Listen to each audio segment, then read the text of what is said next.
निमिषा की फांसी टल गई है। बड़ी खबर यह, अब कल निमिषा को फांसी नहीं होगी।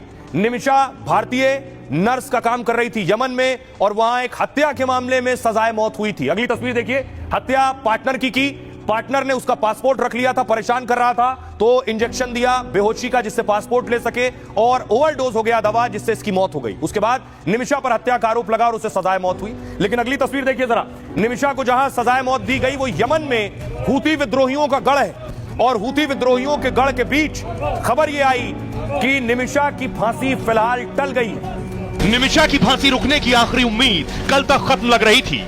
16 जुलाई यानी कल उसे सजाए मौत होने वाली थी। तैयारी पूरी थी, बस चंद घंटे बचे थे। तभी मानो किसी फरिश्ते का फरमान आया और फांसी की सजा अगले आदेश तक के लिए टाल दी गई। निमिषा की सजा कैसे टली, इसकी डिटेल अभी आनी बाकी है। सरकार ने सोमवार को सुप्रीम कोर्ट को भरोसा दिया था और आज मंगलवार को यमन से फांसी टलने की खबर आई। लेकिन सवाल यह है कि क्या उसे हमेशा के लिए नई जिंदगी मिल जाएगी।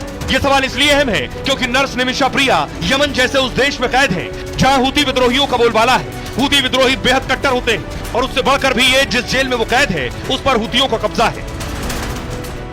अब आइए आपको बताऊं कि आखिर यह खबर कैसे आई कि निमिषा की फांसी की सजा टल गई। कल हमने आपको बताया था कि सुप्रीम कोर्ट में इस मामले पर सुनवाई हुई थी। दिल्ली की सुप्रीम कोर्ट सर्वोच्च अदालत में सुनवाई हुई। सरकार ने कहा हमारे पास विकल्प कम बचे। निमिषा प्रिया को फिलहाल जीवन दान मिल गया है। यमन सरकार ने कल फांसी नहीं देने का फैसला किया, उसकी सजाए मौत फिलहाल टाल दी गई है।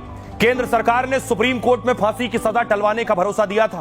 प्रभावशाली धार्मिक नेताओं ने इसमें दखल दिया और भारत के मुफ्ती एपी अबू बकर मुसलियार ने यमन में बात की। यमन के चर्चित सूफी विद्वान शेख हबीबुर बिन हाफिज आगे आए, यानी भारत के सूफी और यमन के एक सूफी। बातचीत में यमन के सुप्रीम कोर्ट के एक जज और मृतक के भाई भी शामिल हुए।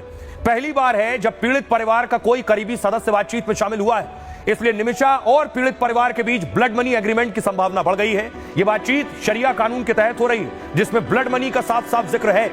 अब देखिए जरा ये फांसी कैसे टली है, कौन से वो दो बड़े चेहरे हैं जिनका दावा किया जा रहा है जिनकी बातचीत के बाद ये फांसी टली है।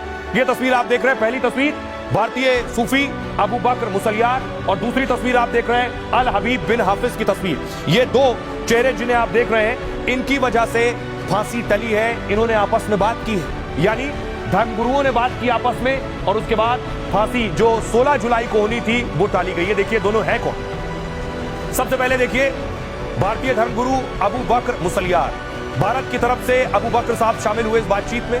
मुसलियार भारत के कंथापुरम के ग्रैंड मुफ्ती माने जाते हैं। केरल के अबू बकर मुसलियार सूफी परंपरा को मानने वाले हैं। 1978 में केरल के कोझिकोड में जामिया मरकज की स्थापना की थी इन्होंने। ऑल इंडिया सुन्नी जमीयतुल उलमा के महासचिव भी हैं। 2009 से 2020 तक द मुस्लिम 500 में शुमार रहे हैं। इन्होंने फोन लगाया इन्हें।